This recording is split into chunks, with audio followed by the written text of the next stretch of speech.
The day Alex was diagnosed with cerebral palsy remains etched in my memory like a scar that refuses to fade. I remember the sterile smell of the hospital, the way the fluorescent lights flickered above us, casting long shadows on the floor. My parents sat on either side of me, their hands gripping mine, a united front against the unknown. Alex was in my mother's lap, blissfully unaware of the gravity of the situation, his laughter a stark contrast to the tension that hung in the air.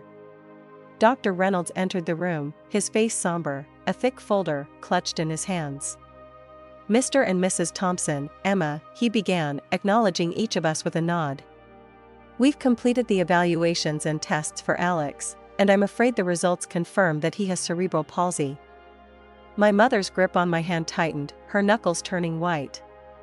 "What does that mean, exactly?" she asked, her voice barely above a whisper. "It means that Alex will face challenges with movement and coordination.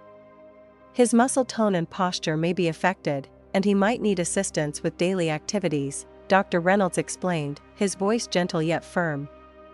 "And what does this mean for his future?" my father asked, the strain evident in his voice. Dr. Reynolds sighed, closing the folder and placing it on the table before him. "It's difficult to say with certainty. Every child is different. Alex will likely need physical therapy and possibly other interventions to help him achieve his full potential. But with the right support, many children with cerebral palsy lead fulfilling lives." I looked up at my parents, searching their faces for reassurance, but found only fear and uncertainty mirrored back at me. In that moment, I felt a profound sense of loss, not just for the brother I thought I would have, but for the normalcy our family once took for granted. The ride home was silent, each of us lost in our own thoughts. Alex, oblivious to the storm brewing around him, slept peacefully in his car seat. I watched the world blur past the window, the trees and houses merging into a sea of green and gray. The words cerebral palsy echoed in my mind, a relentless reminder that our lives had changed forever. That night, as I lay in bed staring at the ceiling, I heard my parents talking in hushed tones in the living room. "How are we going to do this, Mark? How can we give Alex everything he needs?" My mother's voice broke through the silence, thick with worry. "We'll find a way, Sarah." "We have to," my father replied, his voice steady but tinged with exhaustion. "We'll do whatever it takes for Alex. And for Emma. We can't let this tear us apart." I turned over in bed, squeezing my eyes shut against the tears that threatened to spill. I felt a deep, aching sadness for the brother I barely knew and for the heavy burden my parents now shouldered. But beneath it all, simmering quietly in the dark, was a seed of resentment that would grow and spread its roots deep into the fabric of our family, forever altering the course of our lives. As the years slipped by, the gap between the life I imagined and the reality of our situation widened. Alex's condition became the axis around which our family revolved, his needs dictating the rhythm of our daily lives. I watched as my friends planned family vacations and outings, activities that seemed increasingly out of reach for us.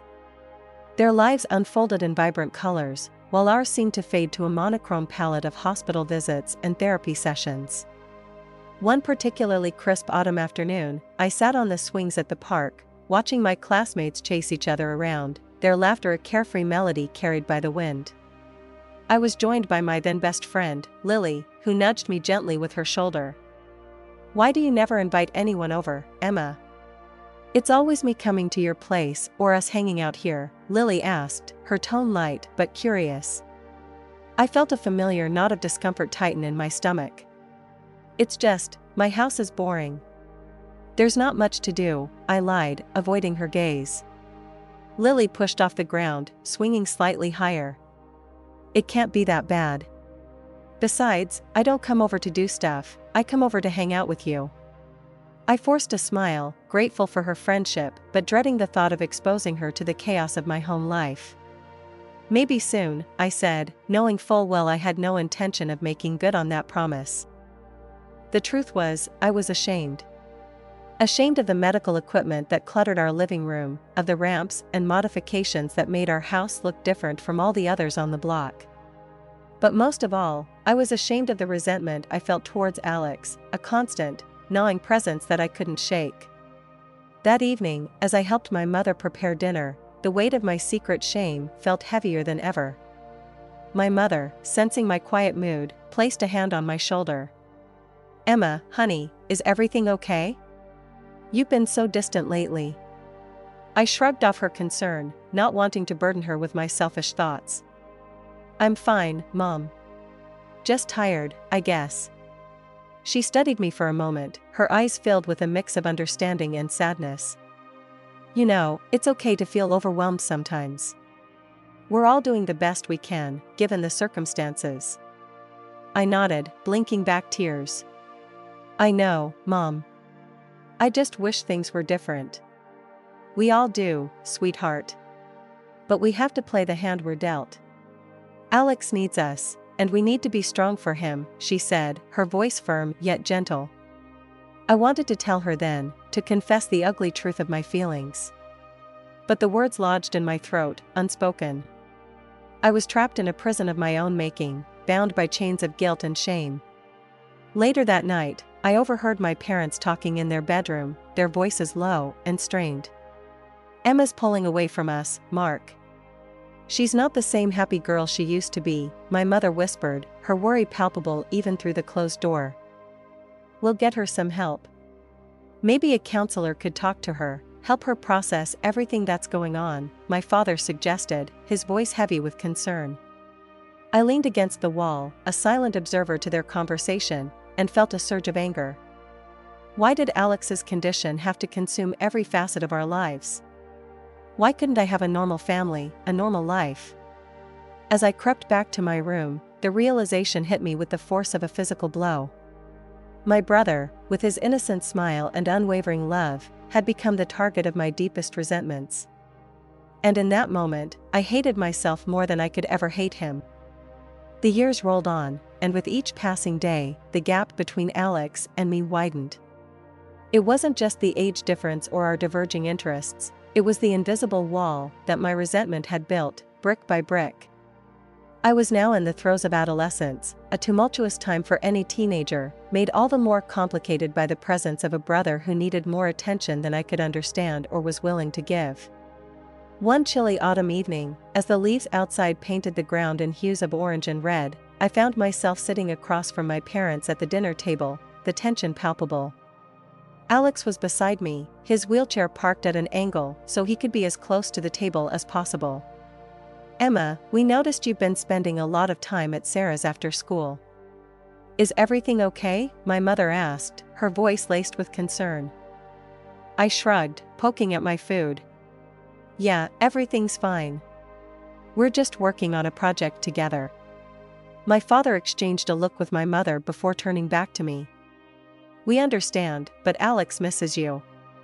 Maybe you could spend some time with him this weekend? Show him your project?" I could feel a familiar flare of irritation at the mention of altering my plans for Alex. "I don't know, Dad. We're really busy with it. Maybe another time." Alex, who had been quietly eating, paused and looked up at me. His speech was limited, but his eyes often conveyed what words could not. There was a flicker of disappointment, quickly masked by a smile. "It's okay, Em," he said, his voice soft. The guilt hit me then, sharp and unexpected, but I pushed it aside, hardened by years of nurturing my resentment. "Yeah, maybe next weekend, Alex," I replied, not meeting his gaze. After dinner, as I retreated to my room under the guise of homework, my mother followed, knocking softly before entering. The concern in her eyes was evident, and it made me uneasy. "Emma, can we talk?" she asked, sitting on the edge of my bed. I sighed, closing my notebook. "What's up?" "It's about Alex, and you. We've noticed you pulling away, and it's understandable. You're growing up, finding your own interests. But your brother loves you, and he feels that distance." I felt a defensive wall go up. "Mom, It's hard. Everything's always about Alex. What about what I need?" My mother reached out, taking my hand. "I know, sweetheart. And we're so sorry if you felt overlooked. It's just that Alex's needs they're more immediate. But that doesn't mean we love you any less or that your needs aren't important to us." Her words, meant to comfort, only served to deepen the chasm I felt separating me from my family. "I get it, Mom. Alex needs you more. I'll figure my stuff out on my own." "No, Emma, that's not what I'm saying. We're here for you, always. We just need to find a better balance, as a family. Please, don't shut us out." But the conversation, like so many others, ended with no resolution. I was too entrenched in my own feelings of neglect and jealousy to see the bigger picture, to understand the strain my parents were under, or to appreciate the love Alex had for me, unconditionally, despite my coldness. That night, as I lay in bed, the sounds of my parents' whispered conversation about doctor's appointments and therapy sessions for Alex drifted through the thin walls. I realized then that the distance between my brother and me was not just physical or emotional. It was a chasm forged by misunderstanding, by a young girl's inability to see beyond her own needs and recognize the love and pain in her brother's silent battles. High school introduced a new set of challenges, not least of which was the cruel undercurrent of teenage mockery. It was a world where differences were magnified and often ridiculed, a lesson I learned all too quickly when word got out about Alex. It happened one afternoon, in the merciless arena of the school cafeteria. I was sitting with a group of girls I'd recently started hanging out with, laughing over something forgettable, when Mark, a boy known more for his cruelty than his charm, sauntered over. "Hey, Emma," he began, his voice dripping with a mock sincerity that immediately put me on edge. "I saw your brother at the school fair last weekend. He's special, isn't he?" The table fell silent, all eyes on me. I felt my face flush, a mix of anger and embarrassment heating my cheeks. "Yeah, so?" I managed, my voice steady despite the turmoil inside. Mark smirked, sensing my discomfort. "Nothing. Just never pegged you for the type to have a freak in the family. Must be tough, hiding that kind of secret." The word freak echoed in my ears, a sharp stab to my heart. I glanced around the table, searching the faces of my so-called friends for support, but found none. Their eyes were fixed on me, a mix of curiosity and pity in their gaze.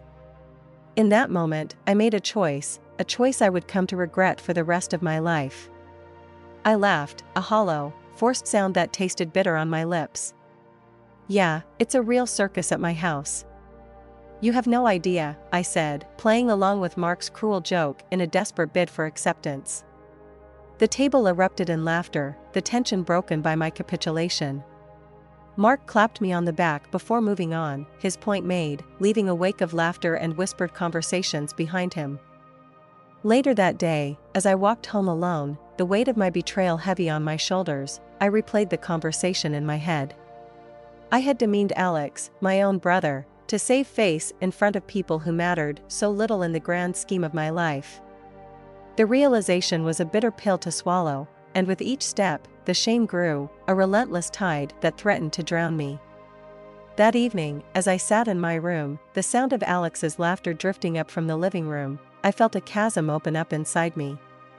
It was a void filled with self-loathing for what I had done, for the sister I had become. I knew I should go down, face my family, face Alex, but the shame was too much. Instead, I remained hidden away, a prisoner of my own cowardice. Days turned into weeks, and the incident in the cafeteria became just another piece of high school lore, but the damage was done. I had shown my true colors, not just to my peers, but to myself. In my quest for acceptance, I had lost a part of my soul, and the realization was a constant, gnawing reminder of the sister I wished I could be and the sister I was afraid I had become. The months following the cafeteria incident were some of the loneliest of my life. I had distanced myself from Mark and his circle, but the damage to my own self-esteem, and the guilt I felt over betraying Alex, lingered like a shadow. At home, the atmosphere had grown increasingly tense.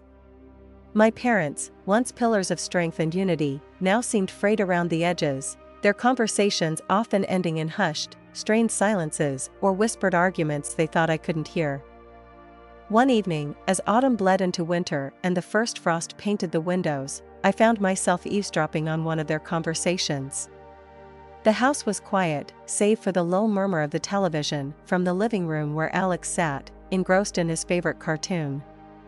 "I just don't know how much more of this I can take, Mark," my mother's voice broke through the silence, her tone weary. "Between the hospital visits, the therapy sessions, and the constant worry, I feel like we're losing ourselves."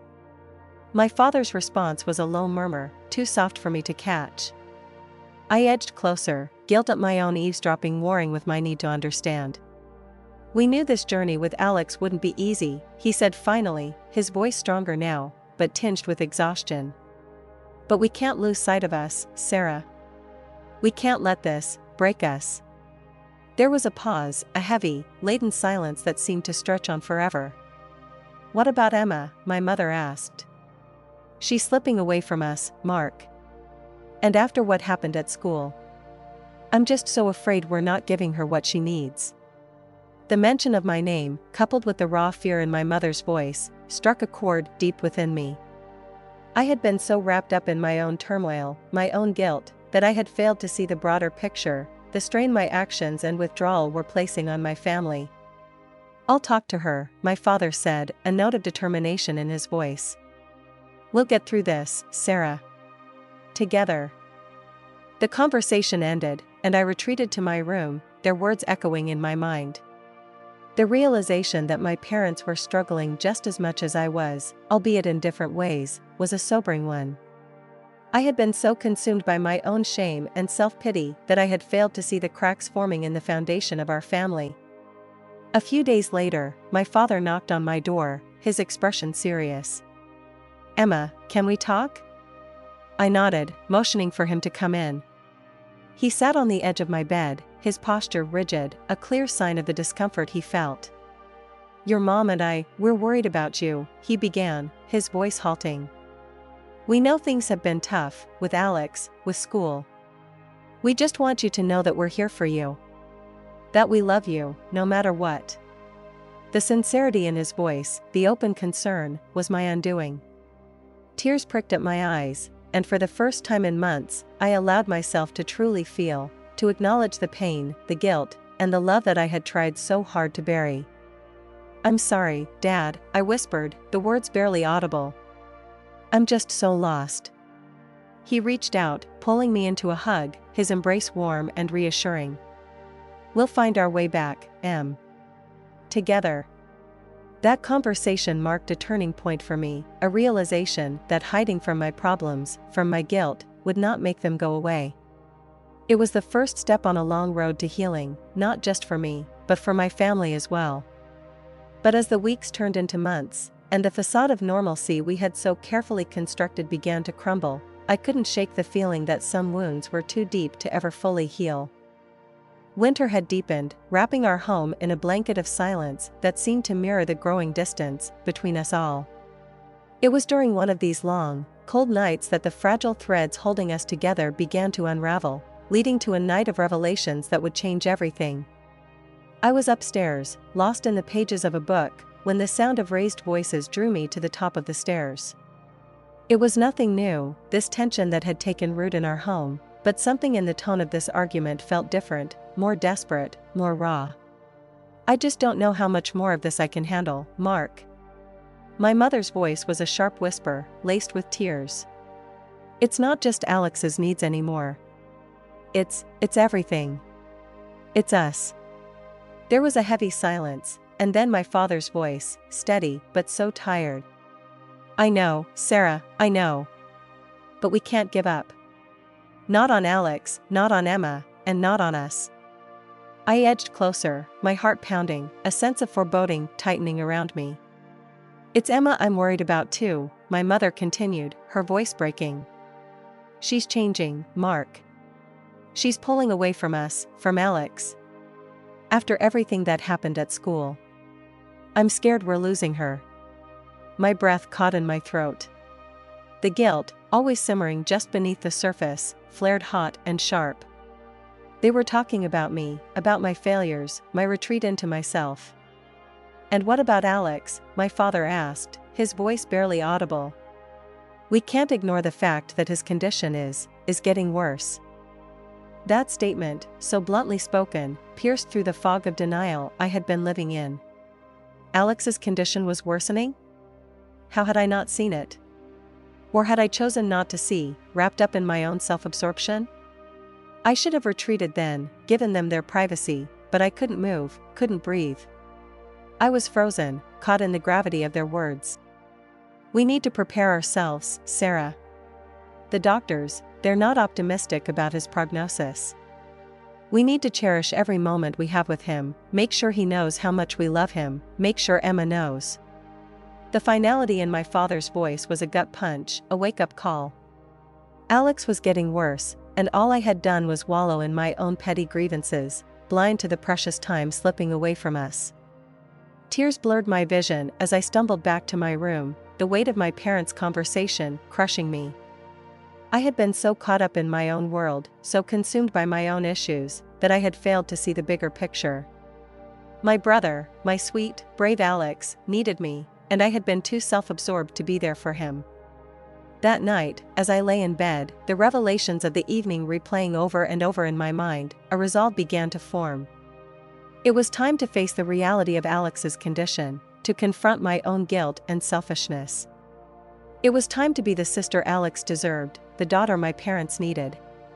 The next morning, I found my mother in the kitchen, her eyes red-rimmed but her smile warm as she saw me. "Morning, Emma," she said, her voice gentle. "Mom, we need to talk," I began, my voice steady despite the turmoil inside. "About Alex, about everything. I want to help, I want to be here for him, for you and Dad. I've been so caught up in my own stuff that I didn't see. I didn't want to see. But I'm here now. I want to make things right." The look of relief and love on my mother's face was all the answer I needed. We hugged, a long, tight embrace that spoke volumes. It was the beginning of a new chapter for us, a chance to mend the fractures that had splintered our family. But as we would soon learn, some things were beyond our control, and the path to redemption was fraught with its own set of challenges. The weeks following my conversation with Dad were a blur of school, therapy sessions for Alex, and a concerted effort on my part to be more present, both physically and emotionally, for my family. Yet, the guilt from my past actions, particularly the mockery I had joined in at school, weighed heavily on me. It was a constant companion, a shadow that darkened even the happiest of moments. One evening, as winter melted into the first signs of spring, I found myself sitting on the porch, the cool air a balm to my restless thoughts. Alex was inside, laughter floating out from the living room where he was watching a movie with Mom and Dad. It was one of those rare, peaceful evenings where everything felt almost normal, but the guilt inside me wouldn't allow me to fully embrace the moment. "Mind if I join you?" The voice, soft and hesitant, pulled me from my reverie. I looked up to see Alex maneuvering his wheelchair through the doorway onto the porch. "Of course not," I replied, scooting over to make room. "What's up?" He maneuvered his chair next to me, looking out into the yard with a thoughtful expression. "I just wanted to talk to you. About stuff." I nodded, unsure of where this was heading, but grateful for the chance to connect with my brother. "Okay, what about?" "It's just, I know things have been hard. With me, with school for you, and I feel like it's my fault," he said, his voice barely above a whisper. The raw honesty in his words struck a chord deep within me. Here was Alex, bearing the weight of his own challenges, yet worried about how they affected me. The injustice of my own actions, my own thoughts, hit me hard. "Alex, no," I said firmly, turning to face him. "None of this is your fault.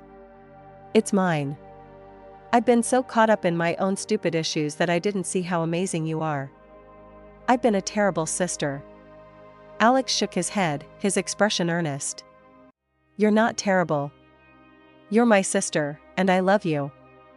I just wish things were easier for you." Tears pricked at my eyes, the guilt and love mingling in a painful cocktail. "I love you too, Alex. And I'm so sorry for everything. I want to be better, for you and for our family." He reached out, his hand finding mine, a simple gesture, but one that spoke volumes. "We're family, Emma. We'll get through this together." That conversation on the porch under the starlit sky was a turning point for me. It was the moment I truly began to understand the depth of my brother's strength and compassion. It was also the moment I realized that forgiveness, especially forgiving oneself, was a journey, one that I was only just beginning. The guilt didn't disappear overnight. It couldn't. But it started to shift, transforming from a crushing weight into a driving force, pushing me to be the sister I should have been all along. It was a slow process, filled with small victories and inevitable setbacks, but it was a start.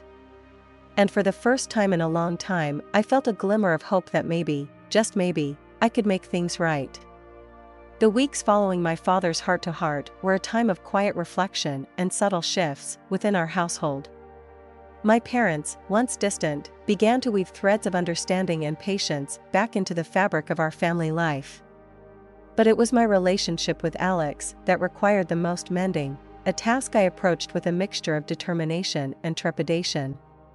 One afternoon, I found Alex in the living room, the sun casting long shadows across the floor as he focused intently on a puzzle. The room was quiet, save for the soft ticking of the clock on the wall. I took a deep breath, steeling myself for the conversation I had been putting off for too long. "Alex, can we talk?" I asked, my voice barely above a whisper. He looked up, his expression open and curious. "Sure, Em. What's up?" I sat down beside him, the pieces of the puzzle scattered between us serving as a metaphor for the fractured state of our relationship. I want to apologize," I began, the words awkward and heavy on my tongue.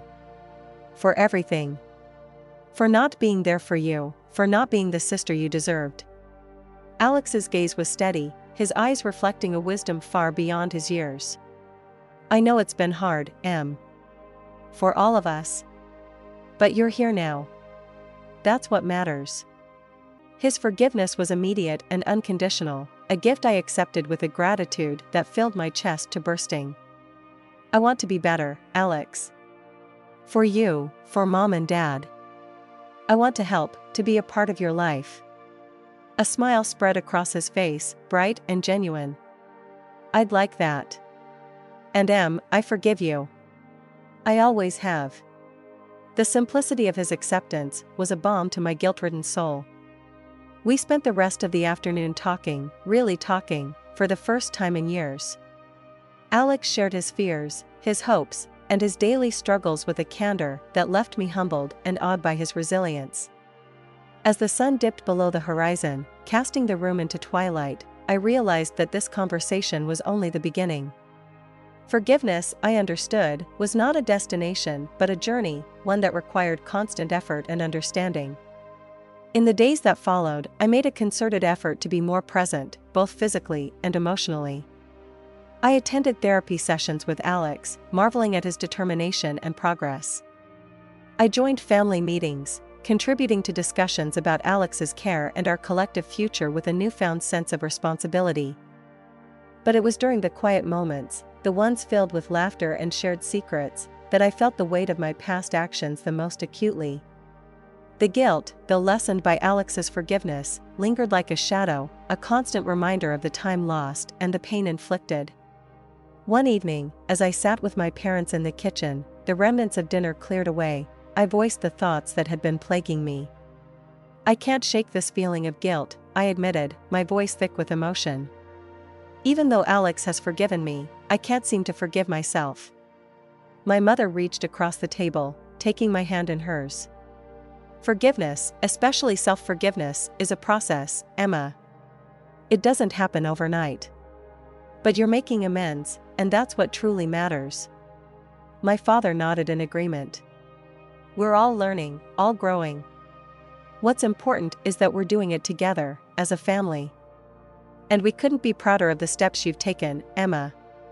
Their words were a comfort, a beacon of hope in the ongoing struggle to reconcile with my past. The search for forgiveness, I realized, was not a solitary endeavor but a collective one, shared with those who had stood by me through my darkest moments. As I lay in bed that night, the house quiet around me, I understood that the path to self-forgiveness was fraught with challenges. But with Alex's unconditional love as my guide, and the support of my family as my strength, I was determined to walk it, one step at a time. The fragile peace and newfound understanding within our family were shattered one cold morning in late November. Alex's health, which had been a constant battle of ups and downs, took a sudden and devastating turn for the worse. The call from the hospital came early, a shrill ring that pierced the quiet of the dawn and heralded the storm to come. I remember the drive to the hospital, the world outside the car window a blur of gray and white. My parents were silent, their faces etched with fear and grief. I sat in the back seat, my hands clenched in my lap, the weight of impending loss a heavy cloak around my shoulders. When we arrived, the hospital was a maze of sterile corridors and hushed voices. Alex was in the ICU, his condition critical. The details from the doctors were clinical and detached, words like organ failure and limited options floating in the air like cruel specters. We were allowed to see him, one at a time. I waited my turn, watching as my parents went in and out, their faces pale and drawn. When it was finally my turn, I took a deep breath and stepped into the room. Alex lay on the bed, surrounded by machines that beeped and whirred, a stark contrast to the stillness of his form. Seeing him like that, so fragile, so far from the brother I knew, broke something inside me. "Hey, Alex," I whispered, taking a seat beside his bed. "It's me, Em." He was unconscious, lost in a world of pain and shadow, but I spoke anyway, the words spilling out in a torrent of grief and love. "I'm so sorry, Alex. For everything. I wish I could take it all back, all the times I wasn't there for you, all the times I made you feel less than. You're the best brother anyone could ever ask for, and I love you. I love you so much." Tears streamed down my face, each one a testament to the depth of my regret and the strength of my love. I held his hand, the coolness of his skin a stark reminder of the reality we faced. "I don't know if you can hear me, but I need you to know that you've made me a better person. You've taught me what it means to be strong, to be compassionate, to love unconditionally. I'm going to carry that with me, always." I stayed with him until the nurses gently told me it was time to go. As I stood to leave, I leaned down and kissed his forehead, a final goodbye that seared my soul. The end came quietly in the early hours of the morning. Alex slipped away, his battle over, leaving us to navigate a world dimmed by his absence. The days that followed were a blur of arrangements and condolences, a surreal procession of tasks and rituals that did nothing to ease the gaping wound in my heart. At his funeral, I stood beside my parents, the three of us united in our grief. I listened as friends and family spoke of Alex's courage, his kindness, his indomitable spirit. And when it was my turn, I spoke from the heart, my voice steady with the weight of my love and loss. Alex was more than my brother, he was my teacher, my guide, my light. He showed me the true meaning of strength, not through words, but through his actions, through his love. I am who I am because of him, and though he's no longer with us, his legacy will live on, in me, in all of us. The finality of the goodbye was a heavy chain around my heart, a constant reminder of the brother I had lost and the time we could never reclaim. The shadows of regret lingered, a silent companion in my journey through grief. But amidst the sorrow, there was also a glimmer of something else, gratitude for the time we had shared, for the lessons Alex had taught me, and for the love that, even in death, remained unbroken. The weeks following Alex's funeral were a testament to the enduring nature of grief. It settled over our home like a dense fog, touching every corner, every moment of silence, every forced attempt at normalcy. My parents and I navigated our loss each in our own way, yet bound together by the love we shared for Alex and the void his passing left behind. One evening, as winter began to loosen its grip on the world outside, my mother and I found ourselves seated at the kitchen table, a pot of tea between us. The conversation, like so many these days, drifted towards Alex, towards memories, towards the pain and love intertwined in his legacy. "Emma," my mother began, her voice soft, carrying the weight of shared sorrow, "do you think we'll ever find peace with this?" I looked into her eyes, seeing the reflection of my own grief. I don't know, Mom. I hope so. I think Alex wouldn't want us to drown in our grief. He'd want us to remember the good times, to carry forward the love he gave us. She nodded, a tear trailing down her cheek. He was always the light in our lives, wasn't he? Even in the hardest times. Yes, he was, I agreed, feeling the familiar sting of tears. And he still is. In a way, he's given us a gift, hasn't he? The way he saw the world, the way he loved, it's changed us. It has, she whispered, reaching across the table to squeeze my hand. And I see so much of him in you, Emma. The strength, the compassion. He would be so proud of the woman you're becoming. Her words, meant as comfort, also reopened the wounds of guilt and regret. But I wasted so much time, Mom. So much time being angry, being distant. If I could just go back. Sweetheart, she interrupted, her voice firm yet gentle, regret is a heavy burden to carry. And it's one Alex would never want for you. You made amends, you were there for him when it truly mattered. That's what you need to hold on to.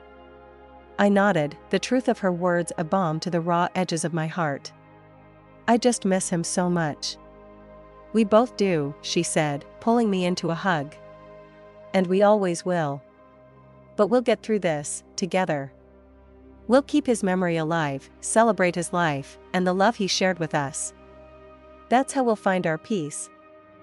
As the days turned into weeks, and the weeks into months, I found solace in my mother's words. The shadows of regret began to recede, replaced by a quiet determination to honor Alex's memory in the way I lived my life. I volunteered at the local Center for Children with Disabilities, sharing Alex's story, and in doing so, found a sense of purpose and connection that had been missing. My relationship with my parents deepened, the shared loss bringing us closer, forging a bond that was unbreakable. We spoke of Alex often, not just as a way to keep his memory alive, but as a reminder of the love that had never left us, even in the darkest of times. And in those moments of profound sadness, when the absence of Alex felt like a chasm too vast to bridge, I would find comfort in the memories, in the lessons he taught me, in the love that remained. The journey through grief was a long one, marked by moments of both pain and beauty, but it was a journey we made together, a testament to the enduring power of love. The shadows of regret, though never fully banished, became a part of the landscape of my heart, a reminder of the preciousness of time, of the importance of forgiveness, and of the transformative power of love. In the end, it was Alex who showed me the way forward, his spirit a guiding light in the journey of healing, a journey that, while marked by sadness, was also filled with hope.